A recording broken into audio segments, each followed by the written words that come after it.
আমার বাবার কাছে ওটা টাকা নেই। বের হয়ে যাও, পরীক্ষার ফি দিয়ে তারপর পরীক্ষা দিবে। স্যার আসসালামু আলাইকুম। ওয়ালাইকুম আসসালাম।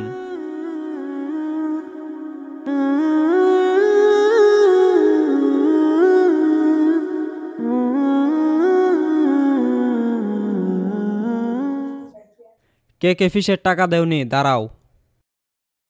কি সমস্যা? পরীক্ষার ফি দেওনি কেন? স্যার আমি আব্বাকে বলছিলাম ফিসের টাকার কথা, আব্বা বলছে কালকে দিবি। ঠিক আছে, আজকে প্রথম পরীক্ষা, তাই পরীক্ষা দিতে দিছি। কালকে ফি নিয়ে এসে তারপর পরীক্ষা দিবে, ঠিক আছে? বসো। কালকে বলছি ফিসের টাকার কথা, আজকে সকাল সকাল একেবারে কামেই পড়ছি। এখন পরীক্ষার ফিসের টাকা ছাড়া কেমনে পরীক্ষা দেবো? কই যে গেল, কই যে ওই তো দেখা যায়। কালকে বলছো তুমি ফিসের টাকা দিবে, আজকে সকাল সকাল ফিসের টাকা না দিয়া তুমি এইখানে কাজ করতে এসে পড়ছো। স্যার তো প্রথম পরীক্ষা দিতে দিছে, আজকে কি পরীক্ষা দিতে দিবে ফিস ছাড়া? আমি তো টাকা কালকে ব্যবস্থা করে রাখছিলাম, ভুলে গেছি সকালে। দাঁড়াও, এই যে নাও। তাড়াতাড়ি যাও, পরীক্ষা দিবার দেরি করো না, আবার সময় হয়ে গেছে কিন্তু। আচ্ছা ঠিক আছে। ভাই কিছু টাকা দেন, আমার মা অনেক অসুস্থ, আমার মার জন্য ওষুধ কিনতে হবে, আমার বাবা নেই। টাকা তুলে ধান্দা করিস তাই না? সর এখান থেকে।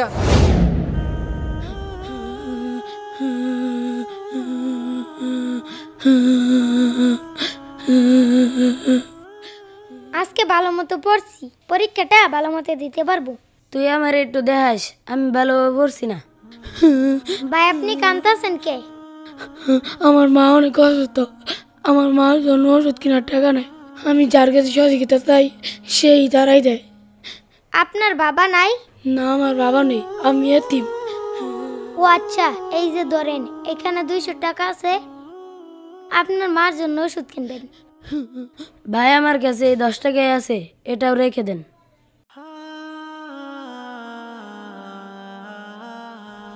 এ হামজালা, তুই যে তোর পরীক্ষার ফিসের টাকাটা দান করে দিলি, স্যার তো তোরে মনে হয় আজকে পরীক্ষা দিতে দিবে না, প্রথম পরীক্ষা তো দিতে দিছিল।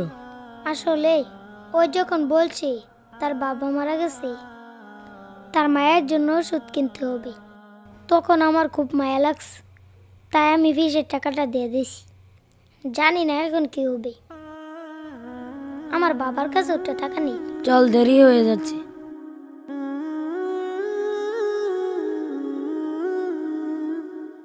তোমাদের মাঝখানে সবাই পরীক্ষার ফি দিছে, মাত্র 2 জন ছাড়া। নামরুল ডাকার আগে কে কে পরীক্ষার ফি দেওনি? দাঁড়িয়ে যাও। হামজালা, তুমি কালকে বললে পরীক্ষার ফি দিবে, পরীক্ষার ফি দাওনি কেন? এদিকে আসো, পরীক্ষার ফি দিয়ে যাও। কি ব্যাপার হামজালা, তুমি বললে আজকে পরীক্ষার ফি দিবে, তোমার আব্বু আজকে টাকা দিবে? তোমার আব্বু কি বাসা থেকে টাকা দেয় নাই? স্যার, ওর আব্বু বাসা থেকে টাকা দিছিল। বাসা থেকে টাকা দিছে তো টাকা কি করছে? খেয়ে ফেলছে? ও, এই বয়সে বদমাইশি শিখে গেছে। বের হয়ে যাও, পরীক্ষার ফি দিয়ে তারপর পরীক্ষা দিবে।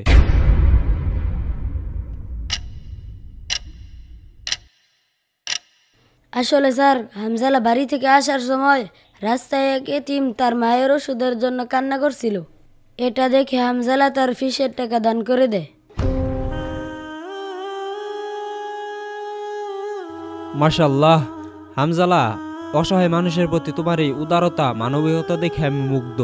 তোমার পরীক্ষার ফিসের টাকা দিতে হবে না, আমি তোমার পরীক্ষার ফিসের টাকা দিয়ে দিচ্ছি। তুমি পরীক্ষা দাও, বসো বসো।